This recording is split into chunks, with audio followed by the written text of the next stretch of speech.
And so moving on to like a separate topic here, your whole thing is striped bass conservation. And Yes.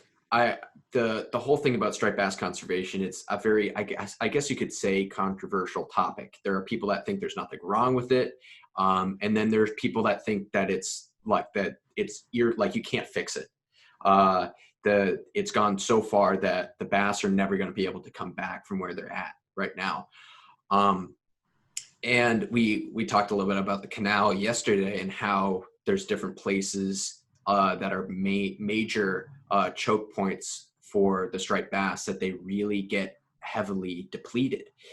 And so as far as the striped bass conservation goes, you've started a company, I guess you could say, and can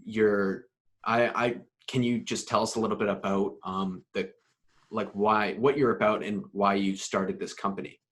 Yeah, absolutely. So I started a company called Surfcasting Seven Stripes. And essentially it's all focused around striper conservation. I reached out to a few companies who are very focused on conservation. There are a few out there. There's Stripers Forever. There's Catch and Release. And then I came upon this company called Tight Lines Conservation Coalition. And, this guy's writing these articles, detailed articles. And it's not just about striped bass. It was about pretty much the whole Northeast fishery. And he even starts talking about, some more Southern fish that kind of trickle up there, trickle up the coast, depending on what currents are doing and so forth. And, I sent him a message on Instagram, and I threw down my phone number. I'm like, this is what I'm trying to do. I'm just trying to sell these UPF shirts that basically have a logo on them. And I'm not trying to make any money from this. It's just me. How can I help you guys? And the guy called me, and his name's Taylor. And when I tell you, Finn, we had a great conversation yesterday, an amazing conversation. Like, you would love to talk to this guy. Yeah, I might have to. He's so involved and just like way over the top, like way more than I'm trying to start this whole conservation thing. Yeah. He is like light years beyond me. He has a tournament that he does every year down in Connecticut. Again, Tight Lines Conservation Coalition, guys. If you're not following this guy, you gotta maybe even join his tournament, if you will. But essentially, I reached out to him, and we worked out a little something where I'm basically just donating 30% of the profits for the shirts. And now I launched hats. I launched a few other things on my website, windbreakers and so forth. And Awesome. Essentially, at the end of the day, if I'm being honest with you and the podcast, like, I'm not making enough money. Or I should say I'm not making enough. I'm not making any money. Yeah. The money that I am making, I'm just going to roll it right back in. Yeah. It's enough to cover the price of the shirts, as well as the background costs of the website, shipping, all those things. But I started this because, as we had talked about, I fished up in Maine pretty much the last 20 years of my life. Within the last 10 years, I started to get into some really, really, really big fish. And then all of a sudden they disappeared. They just vanished. And last year was like this dawning moment. I like to set little goals for myself each year with striper fishing. Like one year I was like, I'm fishing strictly fly fishing all year, and I'm gonna try and do it and so forth. And then last year was like, okay, I'm gonna catch my first 40-pounder, and I'm going to dedicate as much time as possible to doing it. And in doing so, I'm hearing through the grapevine that there's bunker in Maine. And again, after fishing there for 20 years and hearing these fishing legends tell me these stories of when Yeah. the bunker are in and they're slamming them up against the coast and stuff. I'm like, Mm-hmm. hell yes. I'm like, I am in. Yeah.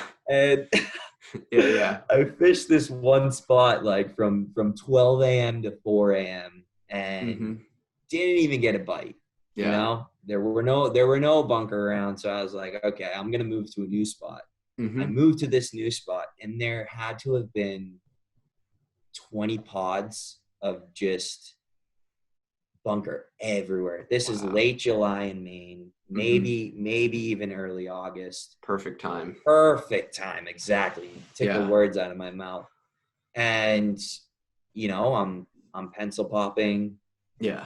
And I'm like, okay, pencil popper is not working. Okay, what am I gonna do next? I'm gonna throw a larger spook. I threw the Gibbs spook. I don't even know the actual name of it. That's in the bunker pattern, because an injured bunker, I mean, it looks exactly like that. I know. Side to side motion, nothing. And then I'm like, okay, I got a treble hook. I'm just gonna start live lining bait. Dude, I had the pogey in the school. I had the pogey out of the school. I had the pogey just free lining wherever the heck I wanted it to go. I threw it in between different rocks. Just no fish. I told you yesterday, I saw some bluefin tuna break the surface. That was probably the coolest thing that happened that morning. But to have so much bait around, big bait, healthy bait around, and have zero fish on them, like, just, it destroyed me. I'm like, you know, I've been waiting 20 years for something like this, and here we are, the perfect ideal conditions. Dude, there were even mackerel. There were mackerel chasing sand eels. I'm like, we have the whole food chain. Exactly. We just were missing the one crucial fish that I actually care about catching. And that happened. That actually happened to me about 4 times, and I started to get frustrated. You know, in combination with that, you know, I'm down in the canal, and you know, I will say that the canal was my most productive spot last year. And I know a lot of guys will be like, well, if you're catching a 40-pounder in the canal, it doesn't really count because it's cheating. Listen, there's spots in the canal. There's ways to finesse the canal that, you know, you're not just throwing into, you know, this giant school of fish breaking the surface. It's not like that every time. Yeah. Do I agree that it's like the perfect place to catch fish? Yes. Yeah. It's the perfect place to catch big fish? Yes. But there was 3 days particularly back to back around the new moon. It was actually 3 days after the new moon. That I 4 a.m. till 7:30, 7:40 a.m. Every single cast, I was hooked into a 30 to 40 pound striper, and it happened. Dude, it was for hours. I told you yesterday, I was exhausted, dude. My body ached. After those 3 days, I think I slept for 24 whole hours. Yeah. But my body was just destroyed. But the amount of carnage I saw, just like pulled out of there, people throwing fish back, and just the fish dying because, you know, the amount of jabronis just showing up with like their Walmart set up, and their line is, you know, 20-pound whatever, and they're snapping fish off, and they're just retying and throwing out. It's like, we're leaving metal and fish, number one. You know, if it's a hook, it's one thing, you know, maybe it rusts away and so forth. But now you got this like 7 to 12 inch plug in this fish's mouth, and like you're affecting its life at that point. You know what I mean? Yeah, for sure. Walk around with something like that hooked in your mouth. Yeah. And you're gonna have issues. But again, you know, and I'm not against recreational guys. Like that's how they make their living. But to see them walking away with 2 fish, and you know, some of these other guys, you know, you don't even know if they're recreational dudes or not, if they're just poaching fish. They're just walking away with like, you know, monsters, dude.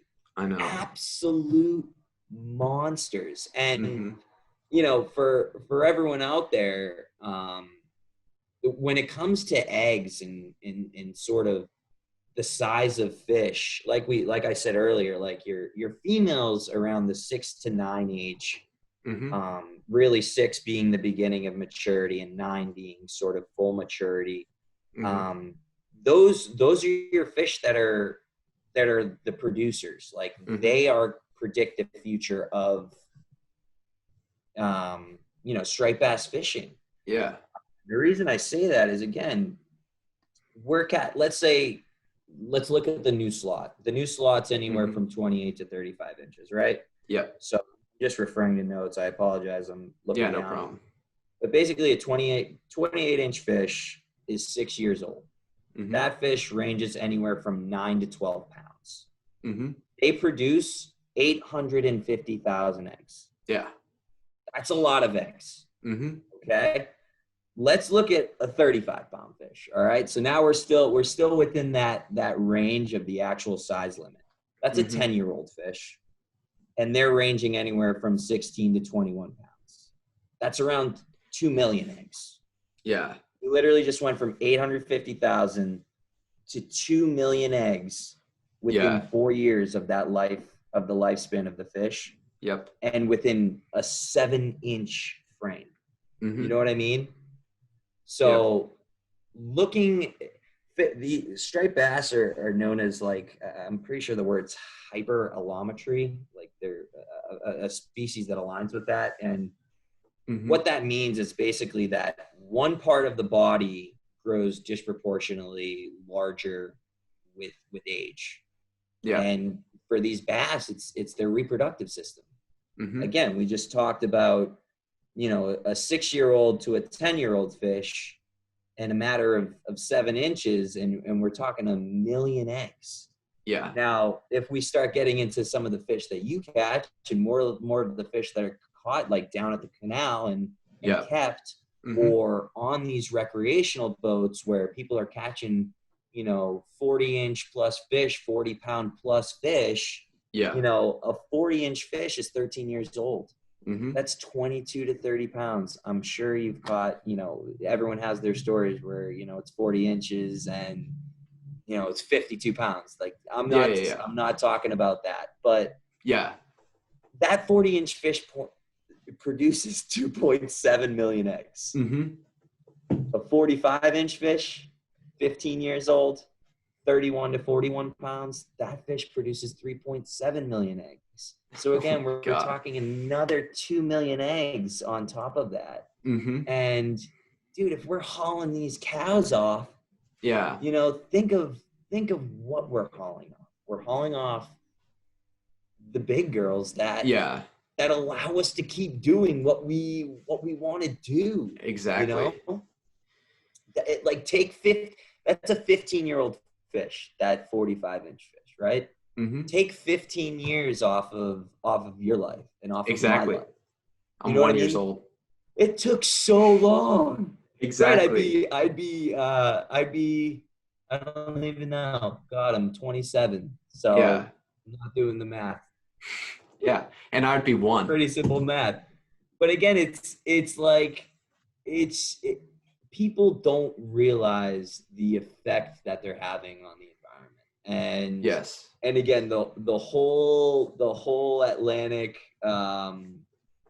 Atlantic State Marine Fishery Commission. Yes. Like, they preach all these facts to you, and mm-hmm.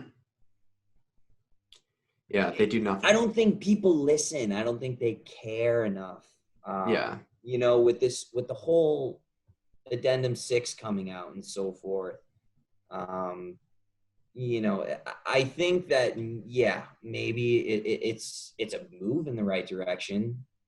Is it as great as we could get it? No. Yeah.